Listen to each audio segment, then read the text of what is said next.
Gracias a Dios. Juan capítulo 17, hermanos, el verso 21,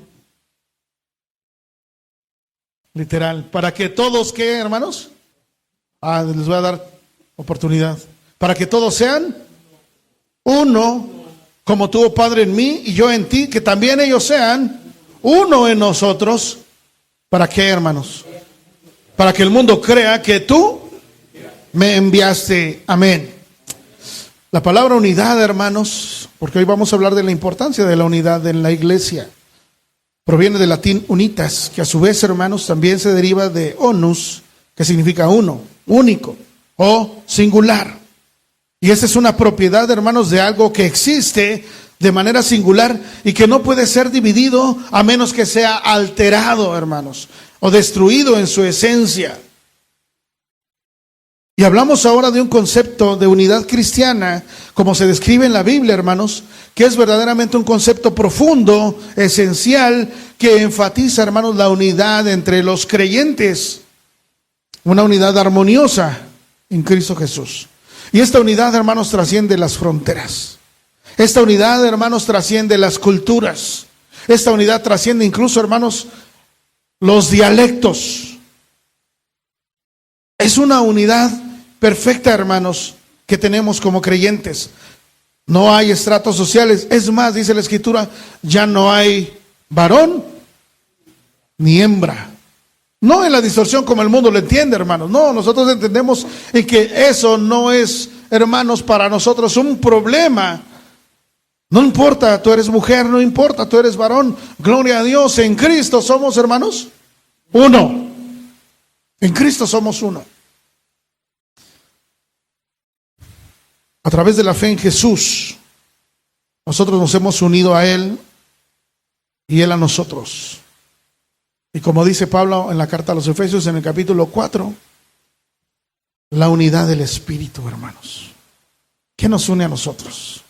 Mis hermanos de Tlaltenco y a mis hermanos en Villada, ¿qué nos une sino el mismo Espíritu? ¿Verdad?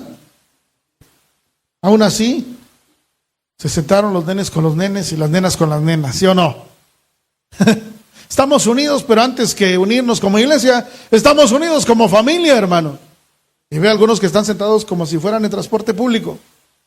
No cabemos, pero hacemos que entremos, ¿cómo que no? Todos nos voy a pagar, dicen. Todos nos voy a pagar, entremos o no entremos. Y hace para allá Yo siempre digo que el más amolado es el que entra al último. Es el que le toca menos espacio, ¿verdad?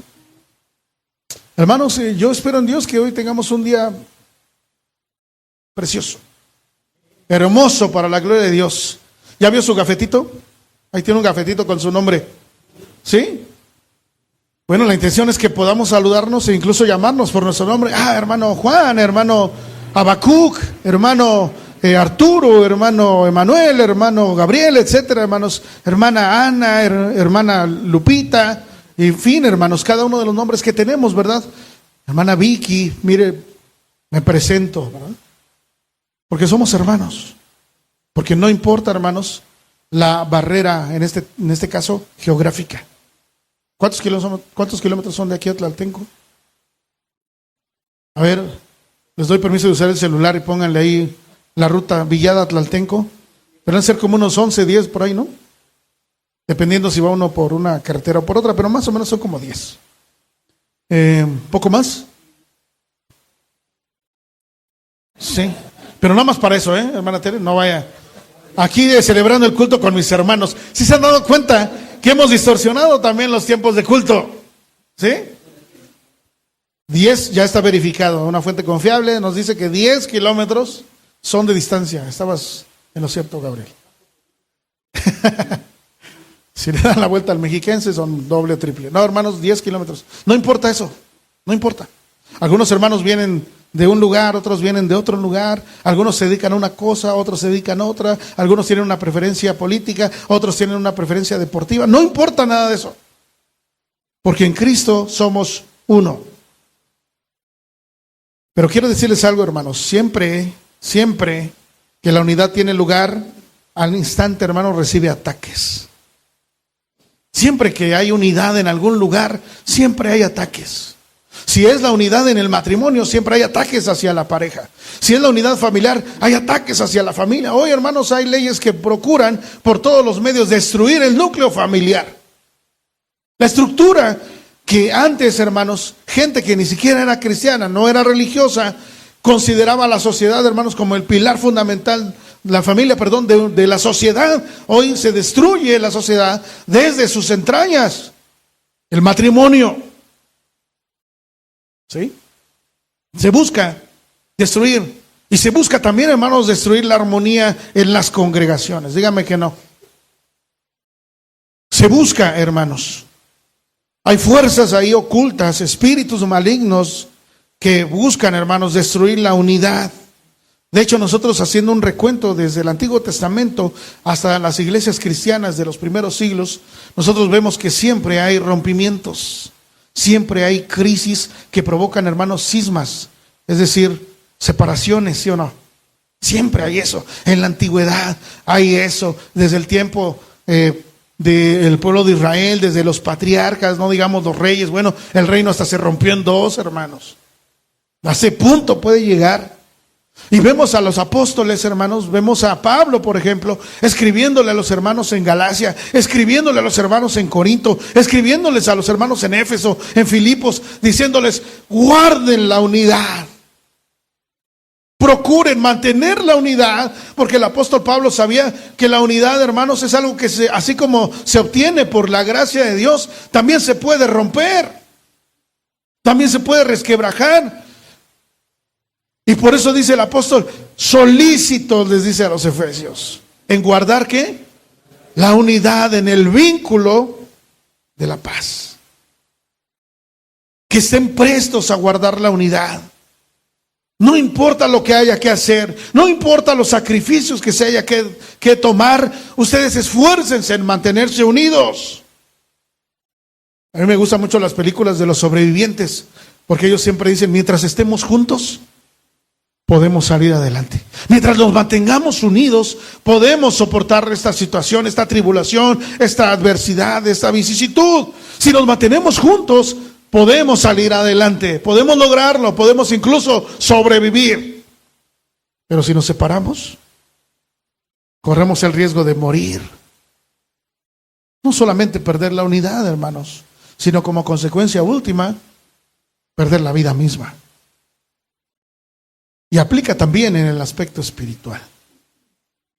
Una persona puede estar agonizando espiritualmente, lo cual significa que la unidad con el Padre y con el cuerpo de Cristo está resquebrajada. Por eso, hermanos, vemos estos fracasos en el pueblo y en las congregaciones, porque ilustran, hermanos, el despiadado ataque a la comunidad. A veces decimos: estamos juntos, y eso no necesariamente significa, hermanos, que estamos unidos. Usted puede estar junto de mucha gente y no significa que comparta cosa alguna con ellos. Sería más bien un amontonamiento y no propiamente una unidad, ¿verdad? Ahora quiero que pongan la vista en Juan 17. Porque Juan 17, hermanos, está precedido de los últimos instantes de Jesús en su ministerio terrenal. Si usted estuviera agonizando, si usted estuviera al borde de la muerte, si usted supiera que le quedan pocas horas de vida, ¿qué mensaje le dejaría a usted a la gente que usted ama? ¿Qué le diría? Que se mantengan unidos, dice la hermanita. Que no se suelten de la mano de Dios. ¿Qué más le dirían? ¿Qué le dirían, hermanos? Ahí en la fila de mi hermano Juan, ¿qué le dirían? Busquen a Dios. Allá atrás, hermanos, ¿qué le dirían? Que se amen unos a otros. Por acá. Porque en Dios está la vida. Yo les diría: ya los espero. Gracias, Gabriel. Yo diría: pero no sentado, Gabriel. Más bien no parado, porque yo espero vivir como Matusalén. Pero para él será que no pasó el tiempo. Así dice la Escritura. Cuando él abra sus ojos, ya va a estar ahí el pastor. ¿Emanuel o yo? Emanuel le hacía así. Perdón. Hermanos, cuando alguien está en las últimas horas de su vida, lo que hace y dice suele ser lo realmente significativo, lo que realmente importa. Yo he escuchado, porque he estado con personas que están muriendo, hermanos, y dicen, ya dejen de pelear, por ejemplo. Ya concéntrense en lo que realmente vale la pena. Perdónense, ámense, cuídense, manténganse juntos, sigan adelante. Ya, por favor, haz las paces con tu hermano, ¿sí o no, hermanos? Porque realmente estamos en una fase de la vida donde es ya la terminalidad y estamos diciendo lo que realmente importa. Conforme va pasando el tiempo, hermanos, y uno va adquiriendo sabiduría por la gracia de Dios, uno va entendiendo que hay muchas cosas que le estorbaron a uno, que no vale la pena. Conozco a una mujer que ya está entrando en esta etapa de más de los 70 y ha comenzado a regalar su ropa. Y entonces yo le decía, pero ¿por qué regala su ropa?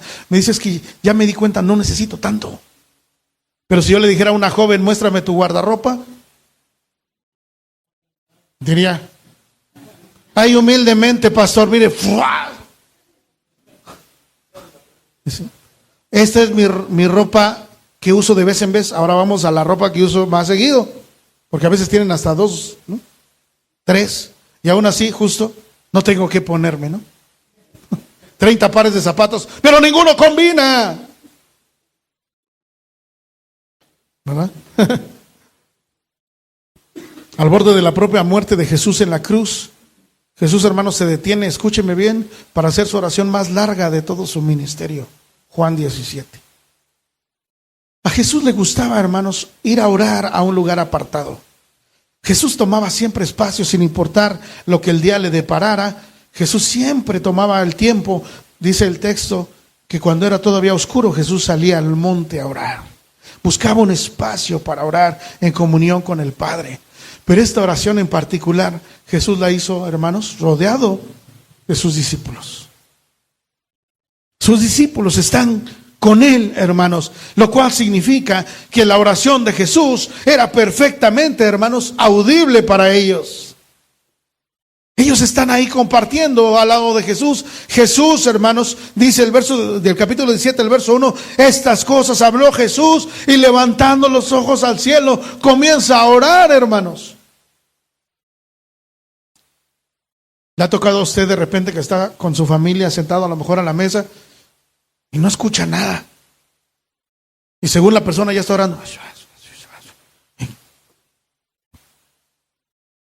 Y ya, amén. No te oímos.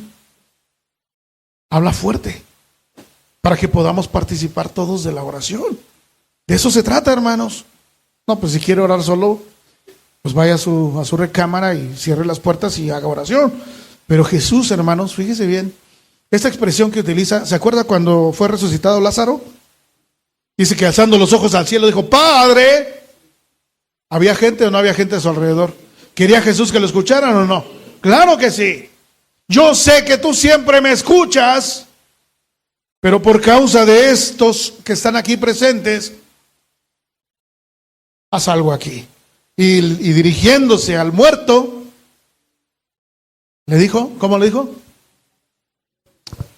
Lázaro, sal, ¿no?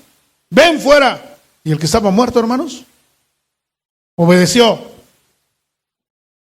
Por esa palabra nosotros creemos que Cristo tiene, hermanos, todo el poder sobre la muerte. Porque aún hasta el muerto, que la Biblia dice que nada sabe, nada escucha, nada siente, hasta el muerto oye el poder de la palabra de Dios. Por eso no nos extraña que Pablo dice en Tesalonicenses 4, que cuando escuchen la voz de Cristo, los muertos, hermanos, resucitarán. Los que han muerto en Cristo primero. Esta es la oración más larga de Jesús y lo hizo, hermanos, en favor de sus discípulos. Porque el tema de la unidad, hermanos, entre la gran familia diversa, porque usted recuerde que cada uno de los discípulos tenía su propia historia de vida, su propia personalidad, su propio temperamento, ¿verdad? Unos eran muy tranquilos, los otros eran hasta los hijos del trueno, ¿se acuerdan? Hombre, esos eran de los míos, dice por ahí algunos hermanos. Ese era de los míos. ¿Por qué? Porque yo también algunos, más de uno quisiera yo eliminar también, hermano. ¿Se acuerda? No, no se acuerda. Ya no me acuerdo de eso, Dios me libró. No, ¿se acuerdan de la oración? ¿Se acuerdan cómo dijo? ¿Quieres que oremos y que hagamos que descienda fuego y queme a estos? No, cálmate, no, espérense. Le dice, no saben de qué espíritus son. ¿Qué les pasa? Otros son como Pedro, ¿no? Aventados, intrépidos, no piden permiso. Son los que andan por la vida diciendo, no, más vale pedir perdón que permiso, ¿no? Ya cuando le voló la oreja al otro, ya, perdón. Ya todo, ya volteé con Jesús, perdón. No te estoy diciendo. 3 años y medio, Señor. O sea, cada quien tenía su propia personalidad. Y estaba el otro que cuando nadie lo veía, 1 para el maestro, 2 para mí, ¿sí o no? Había de todo, hermanos. ¿Pero qué está orando Jesús? ¿Por qué está orando Jesús? Por la unidad, hermanos. No importa cómo seas, en Cristo formas parte de esa unidad. Y Jesús le está diciendo a sus discípulos, ustedes forman parte de esta unidad. Es una prioridad para Jesús, hermanos, que nosotros también oremos y que también busquemos por todos los medios perseverar en la unidad. Cuando el ministerio de Jesús se está acercando al trágico fin, hermanos, reúne a sus discípulos para tener una última cena, compartir con ellos. Ellos ya sabían lo que iba a pasar porque Jesús ya se los viene advirtiendo de tiempo atrás. Es necesario que el Hijo del Hombre sea tomado preso, sea juzgado, sea condenado y sea muerto, pero resucitaré. Ellos ya lo saben, hermanos. Saben que entre más tiempo pase, ese momento está cada vez más cercano. Y ahí, hermanos, estando en el aposento alto, Jesús está orando. Una oración audible en presencia de los discípulos. Ellos escucharon, hermanos, con mucha atención y guardaron seguramente en su corazón las palabras de Jesús, porque era el último encuentro que Jesús iba a tener con sus seguidores. Después de ahí, hermanos, ellos salen y estando Jesús orando es cuando lo apresan. Ya no hubo oportunidad de más.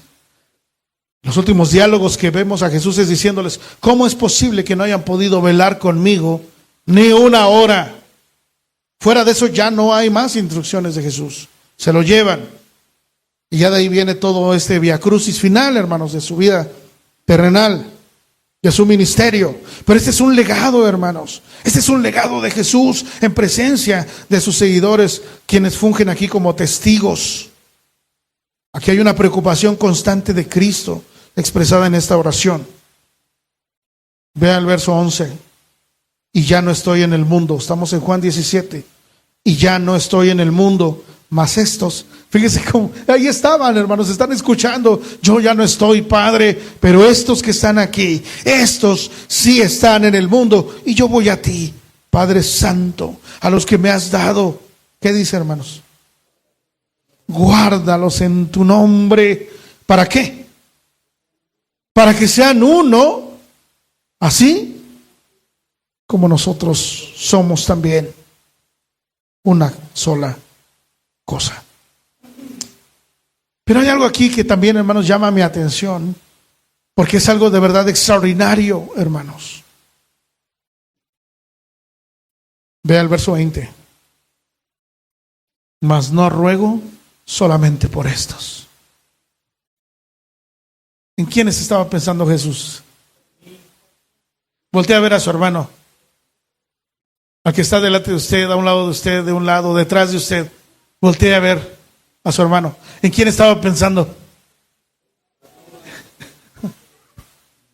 Mas no ruego solamente por estos 12 que están aquí, porque todavía estaban los 12 ahí, hermanos. No ruego solamente por estos, sino también, hermanos, por los que han de creer en mí, por el testimonio de ellos, por la palabra de ellos.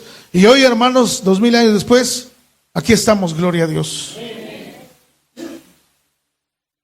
Ya estábamos en la mente y en el corazón de Jesús desde antes de la fundación del mundo.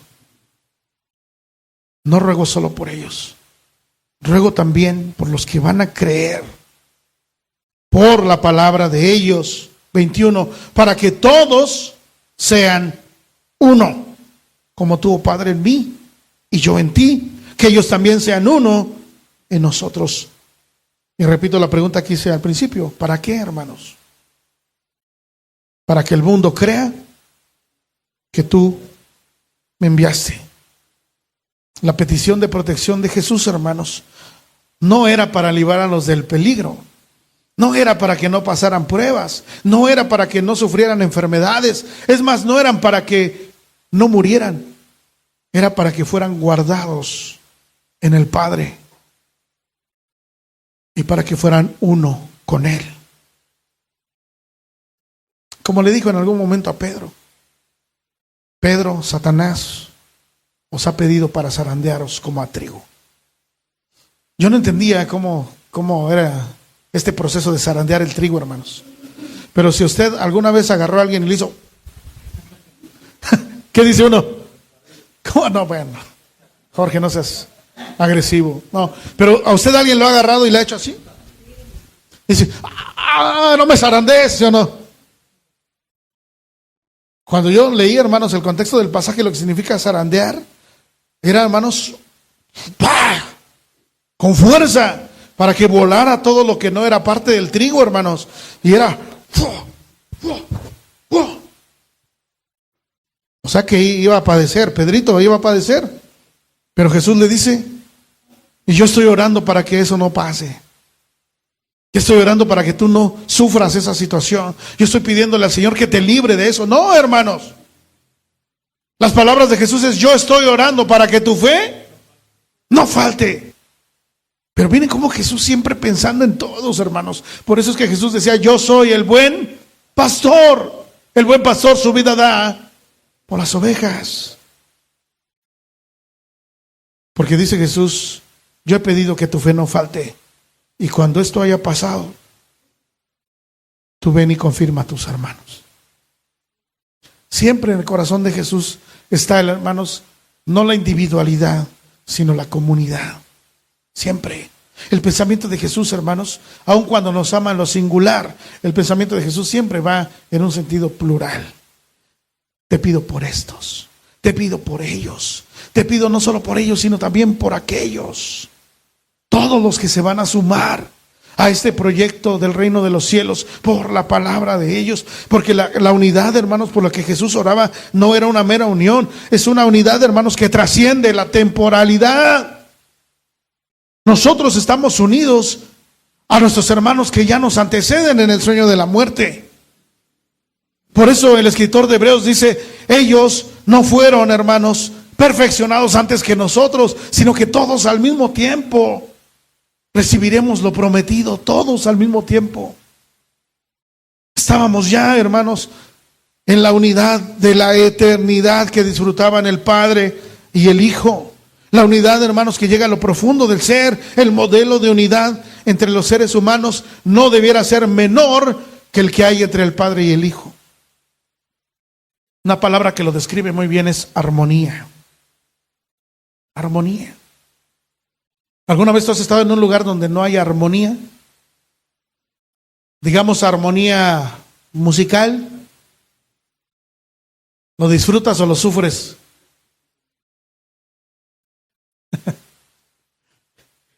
Nos hemos, hermanos, curado de espanto diciendo, es que es para la honra y gloria de Dios.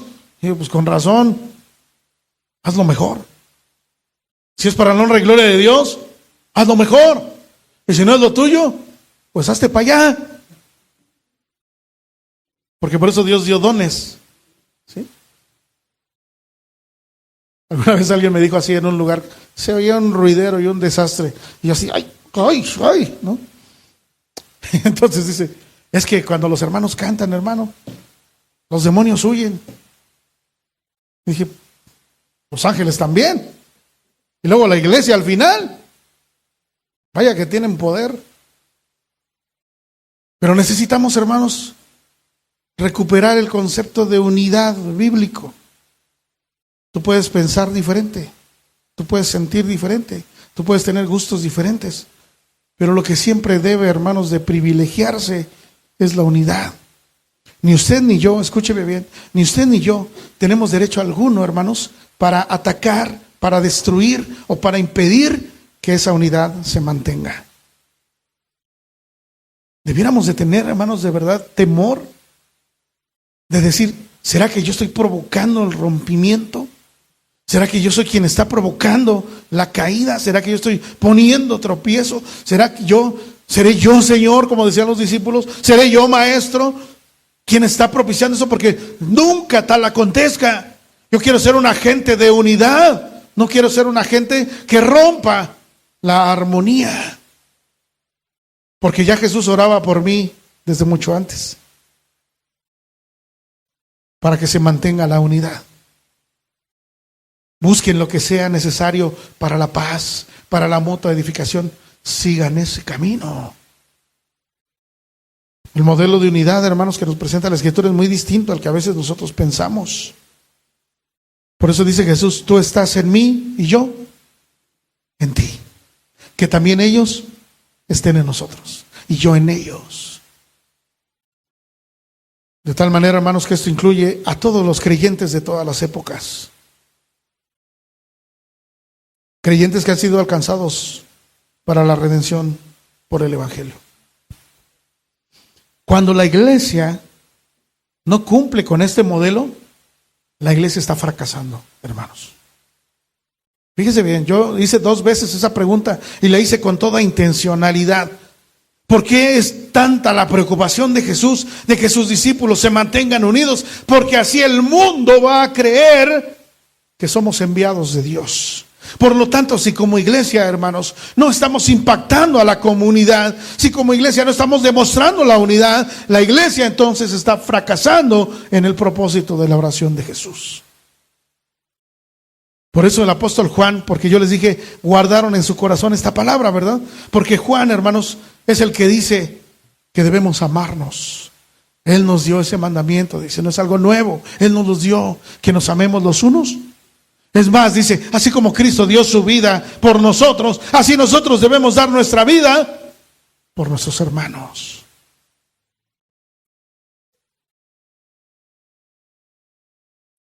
Para que el mundo crea que tú me enviaste.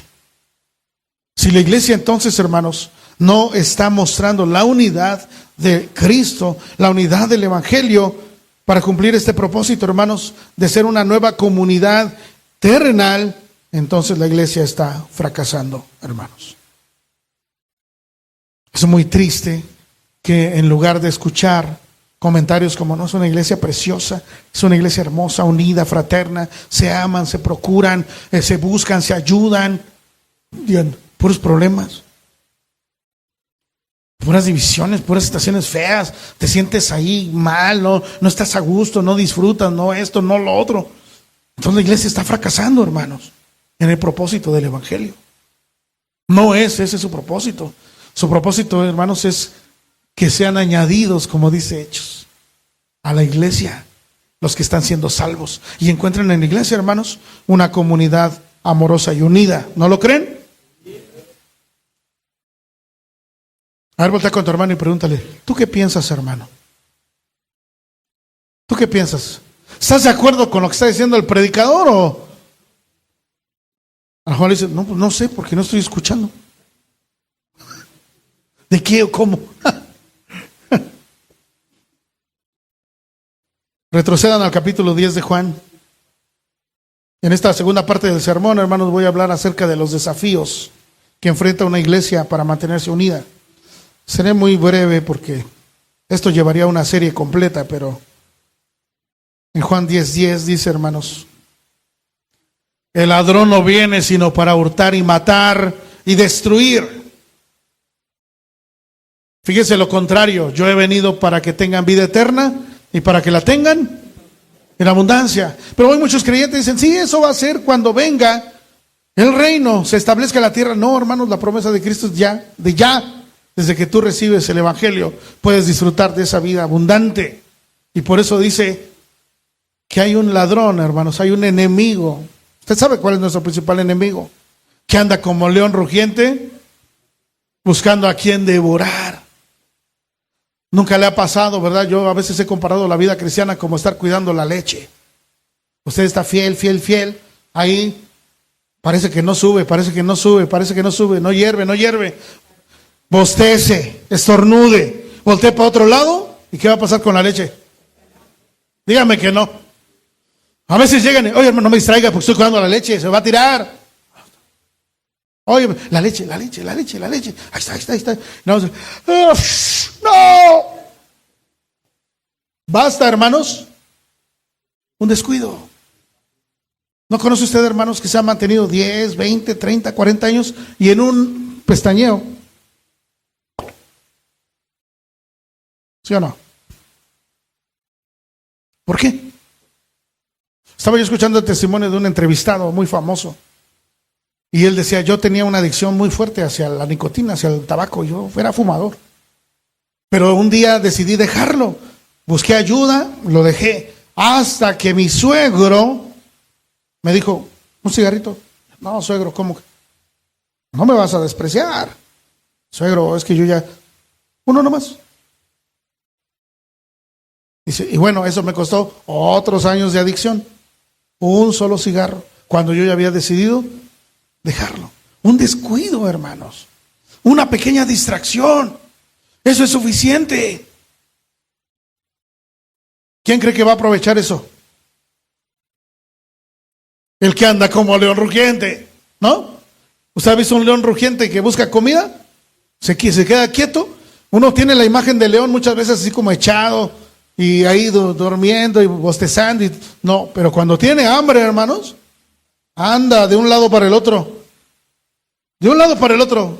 Y si usted ha visto cómo cazan esos animales, nada más es que se distraiga un poquito la presa, se llamaba. No es rápido, pero es abusado. Es abusado. Está esperando el momento propicio. Está esperando. Y nada más de repente ahí el animalito se voltea para otro lado o hace cualquier... Y ¡pah! Se llamaba. Es muy difícil, si se ha tenido oportunidad de ver documentales, es muy difícil que una vez que el león lo agarra con sus fauces, muy difícil que ese animal se salve, a menos que la comunidad le ayude. ¿Ha visto esos, cómo se llaman, documentales, no? En National Geographic, o los que no, pues YouTube, ¿verdad? Los que somos de a pie, pues YouTube. Y ahí, hermanos, pueden ver esos documentales donde de repente agarra, por ejemplo, a la presa, porque déjeme decirle que se va también con el más débil, ¿eh? No crea que va a agarrar al macho alfa. Ve por ahí a una cría así que está, sobres. Y hay ocasiones en que la comunidad, hermanos, se abalanza en contra del león para que lo suelte. A veces sí lo suelta, a veces no. Por la gracia de Dios, hermanos, yo al menos he cometido errores. Por la gracia de Dios, aquí estoy. Eso no significa que así vaya a ser siempre. Puede ser que en una de esas, en otro encuentro interiglesias, oye, el pastor que estaba en eso, sepa la bola. ¿No conoces? Estoy hablando en serio. ¿No conoces tú, hermanos, que, oye, el hermano fulano, parece que se lo hubiera tragado la tierra, ¿sí o no? ¿Dónde está? ¿Con quién está? ¿Haciendo qué? Decimos en casa, solo Dios y adivinar. Pero como el segundo es pecado, solo Dios. Sí, ya lo reflexioné, hermanos. El primer enemigo, hermanos, es el diablo. Él busca dividir al pueblo, hermanos. Porque las divisiones no dejan que el reino de Dios crezca. No dejan que el Señor se vea bien como dueño de la iglesia. Hace que nos veamos, fíjese, nos distrae, porque hace que dejemos de ver a Cristo para vernos entre nosotros, y cuando nos vemos entre nosotros, comienzo a ver todos los defectos.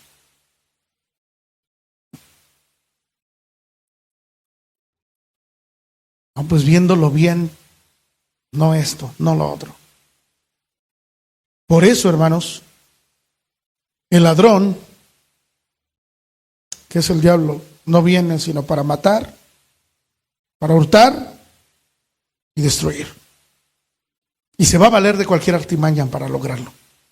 Hay un pasaje, hermanos, del apóstol Pablo, se los voy a dar no solo para que lo anoten, si lo están anotando. En 2 Corintios capítulo 2, verso 11, Pablo utiliza una palabra muy tremenda, dice, porque no ignoramos sus maquinaciones. Esa palabra maquinación, hermanos, está comparada con la maquinaria de un reloj. O sea, el diablo está todo el tiempo, hermanos, bien sincronizado, diseñando estrategias para hacer caer a los creyentes. Ahora, yo le voy a decir una cosa. Dios sabe, hay 3 personas que saben de qué pie cojeas, hermano. Una eres tú, otra es Dios y otra es el diablo. Dios sabe y por eso te da gracia, pero el diablo sabe, ese no te va a dar gracia. Ese te va a dar con todo por ahí. ¿Sí? Si tú tienes problemas con el dinero, por ahí te va a dar dinero. Dale ese dinero porque el dinero es su perdición. Si tú tienes problema con el ego, te va a empezar a poner en puestos altos. Así te va a dar. Así lo hizo con Cristo. Acuérdate. ¿Tienes hambre? ¿Por qué no le dijo ahí, todos los reinos te daré? No, porque el asunto que estaba atacando era el asunto del hambre. Y le dice, di que estas piedras, de lo que tú cojeas, hermano, por ahí te va a dar. Por eso dice, no ignoramos sus maquinaciones. Porque él todo el tiempo está diseñando estrategias, hermanos. Bueno, tal es así que dijo Jesús, velad y orad. ¿No? La carne es débil, el espíritu siempre está dispuesto. Pero a veces, hermanos, lastimosamente gana la carne. Voy a orar, bueno, hoy no, mañana, ¿no? Voy a leer la escritura, no, hoy no. Comprar una Biblia, no, como 600 por una Biblia, no inventen, mejor mi celular de 18,000 pesos. ¿Sí o no? Basta una distracción, basta un resbalón, y puede ser que de ahí nunca te levantes. El primer enemigo en contra de la unidad de la iglesia es el diablo. El segundo, hermanos, es el templocentrismo. Ese concepto tomó relevancia ahora con la pandemia. Recuerdo, hermanos, algunos hermanos decir, pues es que ya no somos iglesia porque ya no tenemos templo. La iglesia es iglesia antes del templo, con templo y sin templo. La iglesia es la comunidad de personas.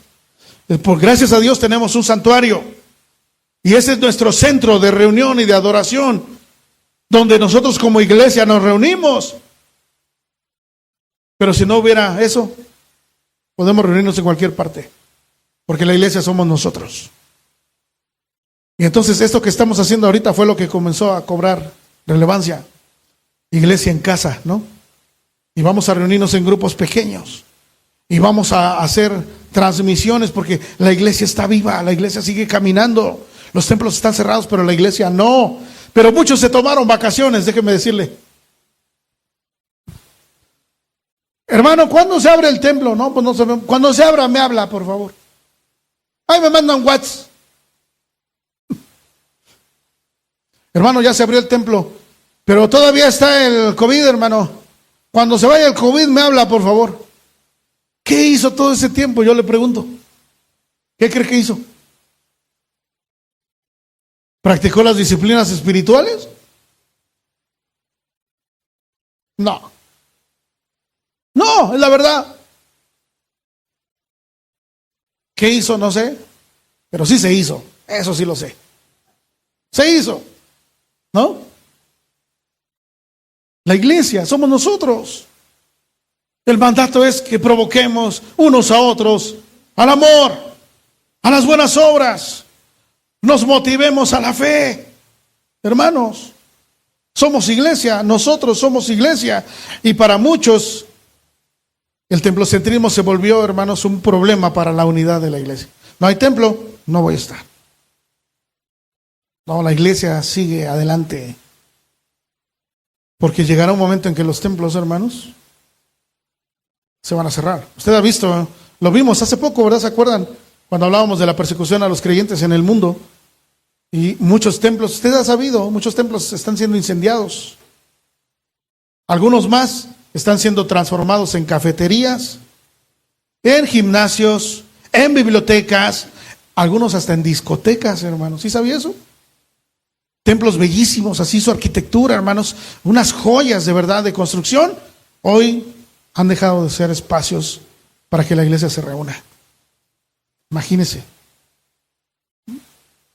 Cuando la iglesia fue esparcida en Jerusalén, pues se reunían en donde fuera, hermanos, incluyendo las catacumbas, ¿no? Incluyendo espacios así totalmente aislados, cerrados. Pero también hay otra cosa, el localismo, que es diferente al templocentrismo. El localismo es solamente nosotros y nadie más. El localismo me hace cerrarme, hermanos. Miren, el propósito del pueblo de Israel no se cumplió por su localismo. Le dijo Dios a Abraham, en ti serán benditas ¿quiénes? Pero vemos que en la práctica ellos se consideraron los únicos y exclusivos. ¿Sí o no? Dejaron de mostrar la gloria de Dios a los pueblos. En lugar de predicarles más bien dijeron, no, fuchi, chu, nosotros, nada más nosotros. ¿No? Nada más nosotros somos los buenos. Nada más nosotros somos los santos. Nada más nosotros somos los que tenemos al Dios verdadero. Y Dios dice, pero yo no te puse para eso, yo te puse para que fueras luz a las naciones. ¿Cómo estamos impactando también, además de estas 4 paredes, a la comunidad, que es a donde debería llegar el mensaje del Evangelio, hermanos?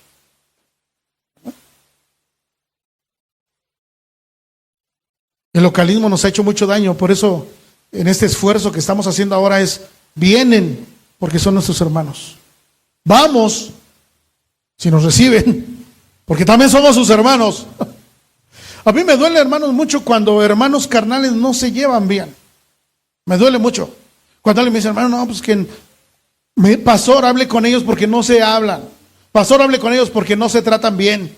Porque se avientan entre ellos piedras, insultos, se entorpecen el uno al otro, buscan la ruina del otro.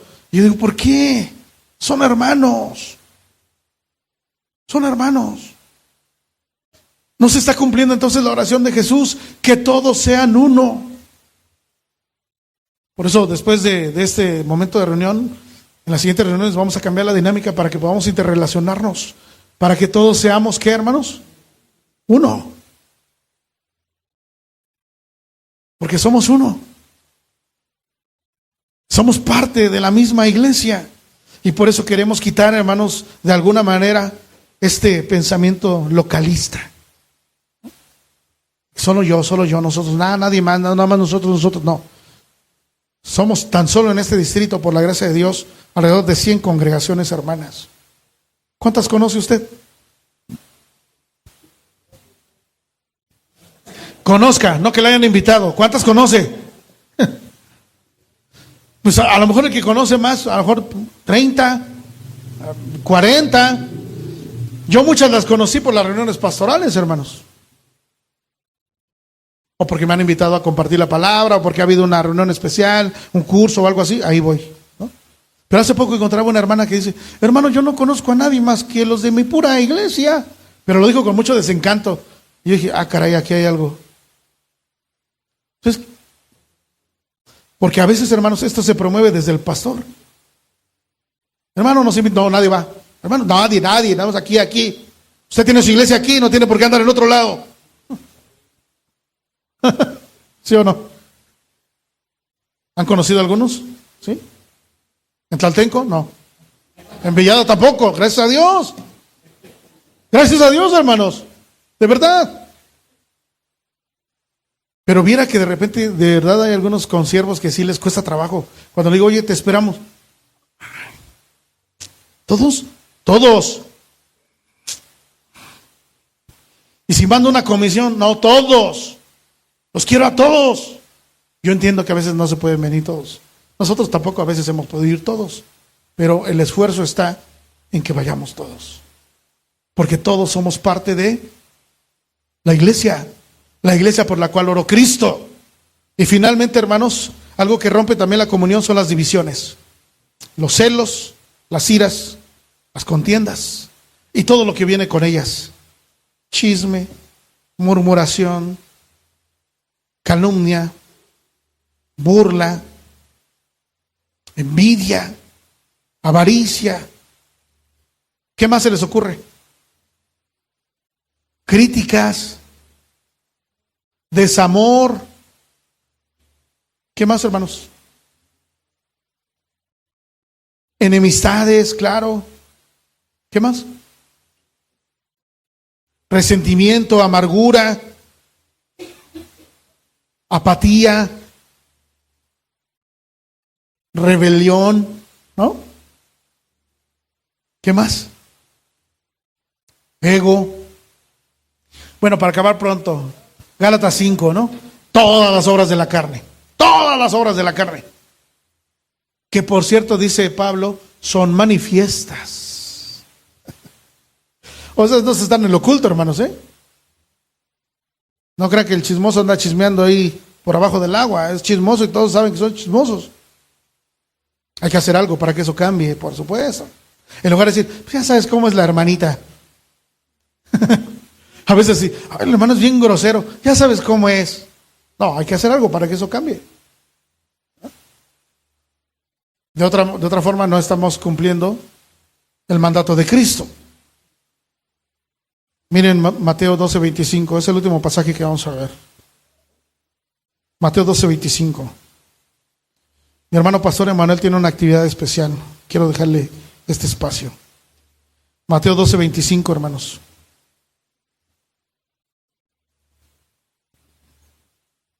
Sabiendo Jesús los pensamientos de ellos,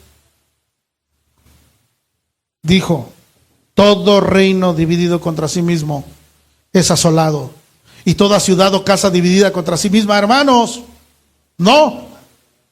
Dígame que usted no ha conocido iglesias que fueron grandes que hoy ya no existen. ¿Sí o no?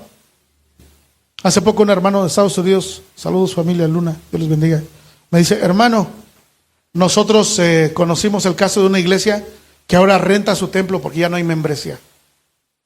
¿Qué le parece? Allá en Estados Unidos. O sea, una iglesia pentecostal puede rentar un templo presbiteriano para hacer sus reuniones, paga su renta y ese es su lugar de reunión, hermanos. ¿No conoce usted de iglesias así? De repente que dice, no, pues, la iglesia fulana, no, pues era una iglesia, yo me acuerdo, era una iglesia 200, 300, 400 y hoy reducidos a 10, 15, ¿no? Hay otros que de plano, ¿qué cree que pasó ahí?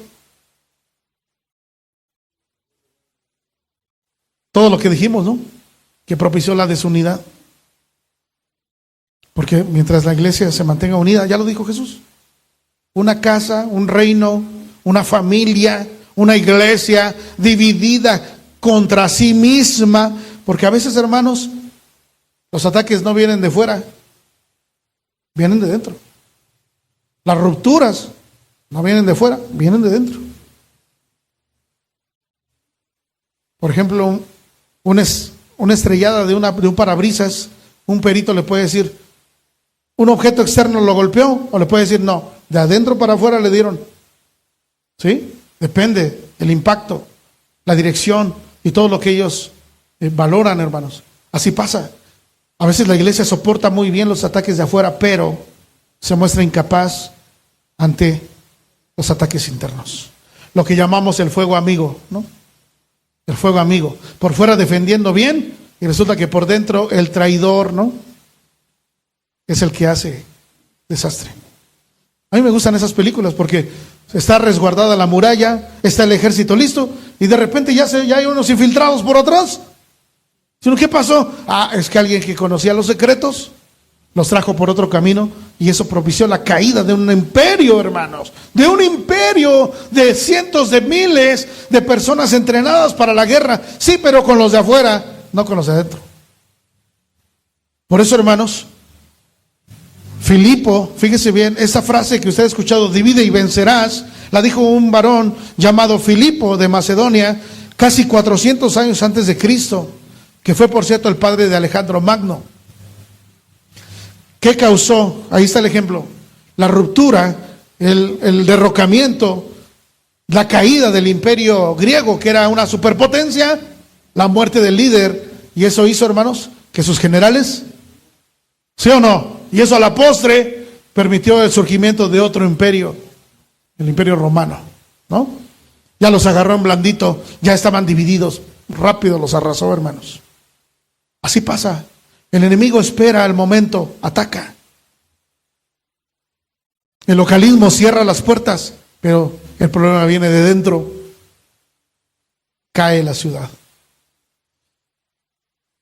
Quiera Dios, hermanos, ayudarnos. Y concluyo con esta historia real. Escúchela, por favor. Contaba un reconocido y veterano pastor de origen sudamericano, cómo en los años 70, en una gran ciudad de Latinoamérica, donde el evangelio se había extendido mucho y su propia iglesia había crecido de manera extraordinaria, dijeron, ¿por qué no redactamos algunos estatutos? ¿Por qué no nos organizamos como iglesia? Vamos a redactar nuestros estatutos. Y eso, hermanos, dice él, produjo una dolorosa división. Nos amábamos mucho. Habíamos sido muy bendecidos por el Señor, pero cuando los pastores y ancianos de la iglesia nos pusimos a redactar la base de los estatutos, alguien propuso incluir una mención a la santidad. Oigan, ahorita que estamos escribiendo, hay que poner algo ahí que diga que la importancia de la santidad. Y entonces dice este hombre, yo recuerdo que pusimos, creemos en la santidad de los creyentes. Eso escribió el secretario de actas, hermanos. Creemos, dijo otro, no está bien. Y los que decían, no, la santidad es instantánea. Y entonces culminó, hermanos, con la trágica división de una iglesia hermosa y creciente.